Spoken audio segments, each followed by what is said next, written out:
Hello friend, আজকে আমরা খুব কম পার্টস দিয়ে বা খুব কম খরচাতে ইনভার্টার সার্কিট বানানো দেখব যে এই ইনভার্টার সার্কিট কাজ করছে কিনা। তার জন্য আমার যেটা লাগবে সেটা হচ্ছে 12012 2 অ্যাম্পিয়ারের এরকম একটা ট্রান্সফর্মার লাগবে। 1K রেজিস্ট্যান্স আছে, এই 1K রেজিস্ট্যান্স একটা লাগবে, আর একটা ট্রানজিস্টার লাগবে। ট্রানজিস্টারের নাম্বার হচ্ছে 5200। কতটাই বা ভালো সেটা আমি আপনাদের দেখাবো একটা ট্রানজিস্টার দিয়ে কিভাবে ইনভার্টার সার্কিট বানাবেন। ফার্স্টে আমরা কি করব না, এই 1K রেজিস্ট্যান্সটা প্রথম লেগের সাথে আমি কানেক্ট করে দেবো। ফার্স্ট লেগের সাথে আমি কানেক্ট করে দিয়েছি। এরপরে আমি ট্রান্সফর্মারটা নেব 12012 এটার কানেকশান। তো আমি একটা 12 নেব, সেই 12টা রেজিস্ট্যান্সের একটা প্রান্তে কানেক্ট করে দেবো। এবার আর একটা 12 নেব, এই মাঝখানে জিরোটা রেখে দেবো। এই যে বাকি যে ইয়েলো তারটা আছে, এই যে জিরোটা, এখানে আমি পজিটিভ ভোল্টেজ ইনপুট দেব। তো আমার এখানে পজিটিভ ভোল্টেজ আমি এখানে কানেক্ট করে দিচ্ছি। আর এটা হচ্ছে নেগেটিভ, নেগেটিভটা আমি এই ট্রানজিস্টারের শেষের লেগের সাথে কানেক্ট করব। এখানে আমার সার্কিট কমপ্লিট হয়ে গেছে। তো এটা আমি এখানে রেখে দিচ্ছি। আর এইটাতে আমি একটা বাল্ব হোল্ডার কানেক্ট করে দেবো।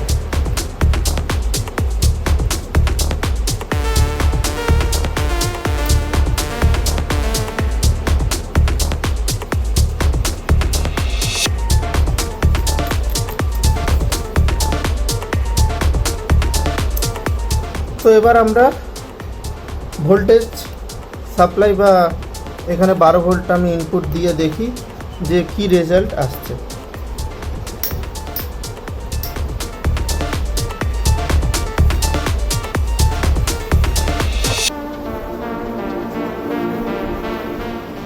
এই দেখুন, বাল্ব কিন্তু পুরোপুরি গ্লো করছে। আপনারা হয়তো ভাবছেন আমি ফেক দেখাচ্ছি, আমি আপনাদের এখানে ভোল্টেজ মেপে দেখাচ্ছি।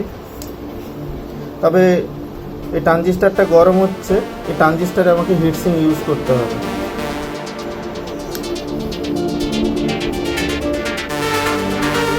এই ট্রানজিস্টারটা গরম হচ্ছিল, তাই আমি হিটসিং এখানে ব্যবহার করেছি।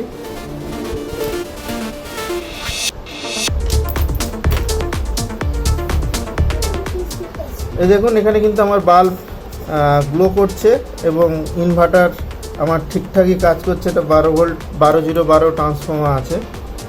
এবার আমরা ভোল্টেজ আপনাদের মেপে দেখাচ্ছি। 10.9 ভোল্ট যেহেতু জ্বলছে, তার জন্য কিছুটা হালকা গরম হয়েছে, খুব একটা গরম হয়নি। যেহেতু এখানে এটা জ্বলছে, তার জন্য কিছুটা ভোল্টেজ নিয়েছে, 12 ভোল্ট থেকে 10 ভোল্ট হয়ে গেছে। আর এখানে আউটপুট এসি ভোল্টেজ আপনাকে দেখায়। এই 91, 92, 100 ভোল্ট মতন আমি আউটপুট পাচ্ছি, 100 ভোল্ট এসি ভোল্ট পাচ্ছি। এই দেখুন 92.9। যখনই দিচ্ছি তখনই কিন্তু বাল্ব জ্বলছে। আর এটা কিন্তু এসি ভোল্টেজের জন্যই বাল্ব, এটা ব্যাটারি কোনো বাল্ব নয়। বুঝতেই পারছেন, আমি এখানে পোলার চেঞ্জ করে লাগাচ্ছি। দেখুন, পোলারিটি চেঞ্জ করেও লাগাচ্ছি।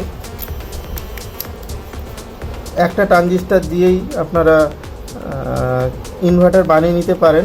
তবে এটার ভালো একটা হিটসিং দিতে হবে, তার কারণ এটা সামান্য এখন গরম হয়েছে, মোটামুটি ভালোই গরম হয়েছে। একটু ভালো হিটসিং না দিলে এই ট্রানজিস্টারটা খারাপ হয়ে যেতে পারে। তো আজকে আপাতত এইটুকু, দেখা হবে আবার পরের ভিডিওতে। তো ভিডিওটি কেমন লাগলো আমাকে কমেন্ট বক্সে জানাবেন। আর আপনারা আমার পাশে থাকুন, আমি এরকম নতুনত্ব ভিডিও আপনাদের জন্য আনতে থাকবো।